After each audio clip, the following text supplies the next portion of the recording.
আল্লাহ তাআলা কিয়ামতের কঠিন ময়দানে যেদিন স্বামী স্ত্রীকে চিনবে না, স্ত্রী স্বামীকে দেখে পালিয়ে যাবে, বন্ধু বন্ধুরে চিনবে না, পীর সাহেব মুরিদরে চিনবে না, মুরিদ পীর সাহেবরে চিনবে না, দলের কর্মী তার নেতারে চিনবে না, নেতা তার কর্মীরে চিনবে না, বন্ধু বন্ধুরে দেখে পালাবে।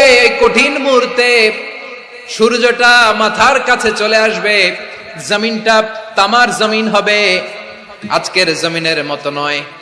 মানুষ ঘর্মাক্ত, ক্লান্ত, শ্রান্ত মাথার মগজগুলো কানের ছিদ্র আর নাকের ছিদ্র দিয়ে বেয়ে বেয়ে পড়বে।